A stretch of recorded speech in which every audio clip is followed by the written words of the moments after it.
Welcome to the final video in this course series. This is video 22, and today is an exciting day because obviously it's the last video, and also we're going to go over a bunch of practice questions that basically relate to the topics that we've been talking about for the past few videos.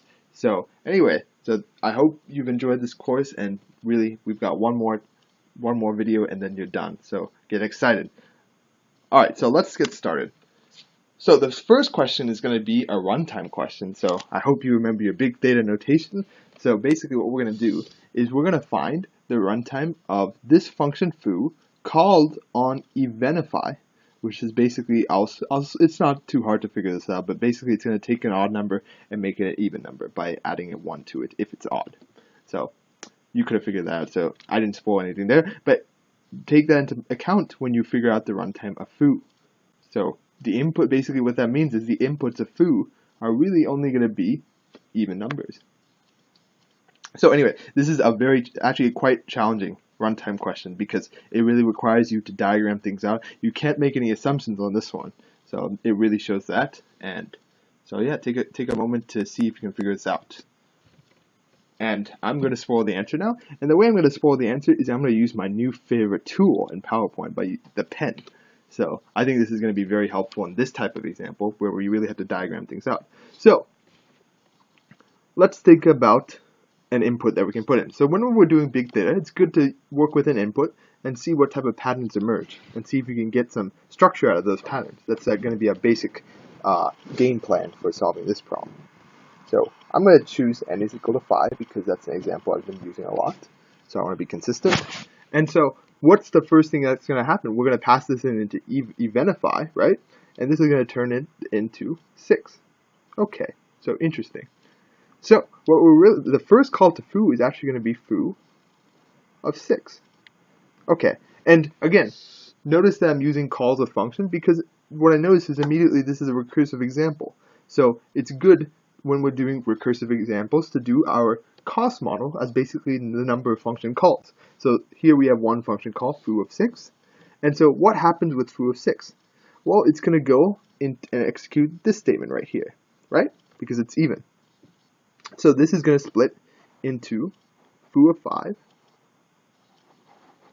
And this is going to also split into foo of 4. So I'm going to look at foo of 5 first. So this is now an odd number.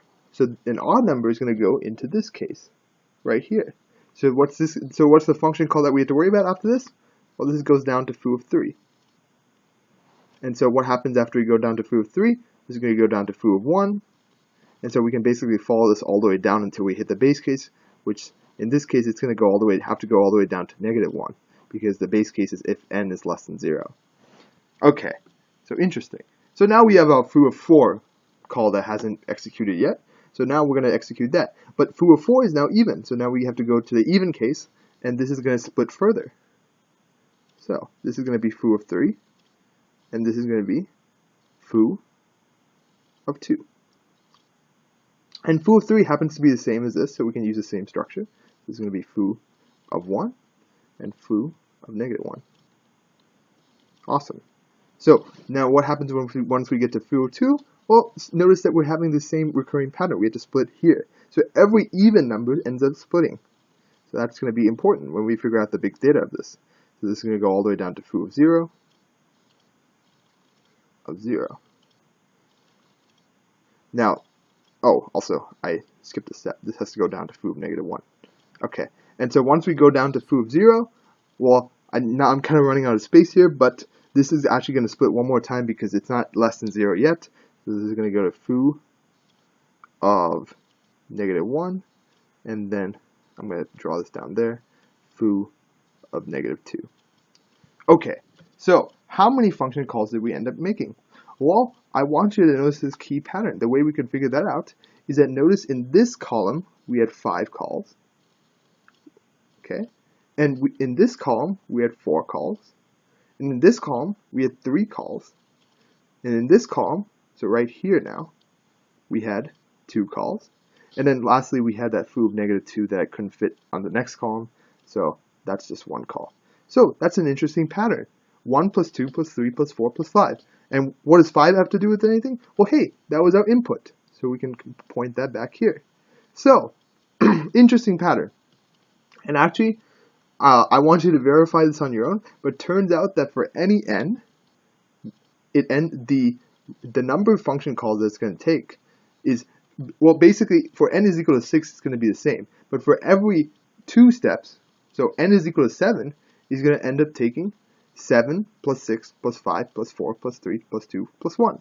So basically what we can generalize this to is, for the most part, we can say that it's going to, the number of function calls we have for input n, so we're going to have input n, we're going to have 1 plus 2 plus 3 all the way up to n. So is there a way we can figure out a formula for this so that we can do this in terms of big data? Well, it turns out that this is a very famous formula, in that 1 plus 2 plus 3 all the way up to n ends up being n times n plus 1 over 2. This is called Gauss's formula. And the reason, I'll actually quickly go through why this ends up happening. Basically, there ends up being, we basically pair up each of these numbers. So if there's an n minus 1 here, so, and notice that each of these pairs end up being n plus 1. How many pairs are there? N over 2. So there's one more special case, but on a high level, that's how this works. Okay, so this ends up being n times n plus 1 over 2. So what is this equal to? Well, this is equal to n squared plus n over 2. So now, in terms of big theta of this, well, we can ignore the constant factor of 2, so we can take that out, and we can ignore the lower order term. So that's just theta of n squared, and that's our answer for this runtime question. So notice that this is actually, we had to actually do a little bit of math, but turns out that runtime questions, some of them can be pretty tricky, because what happens is you have to really diagram out how this works. And another way to visualize this is that notice that this forms a triangle. And do you know what the formula for a triangular number is? N times n plus 1 over 2. So the nth triangular number is n times n plus 1 over 2. So there's a lot of connections here, and I think this is a really cool problem.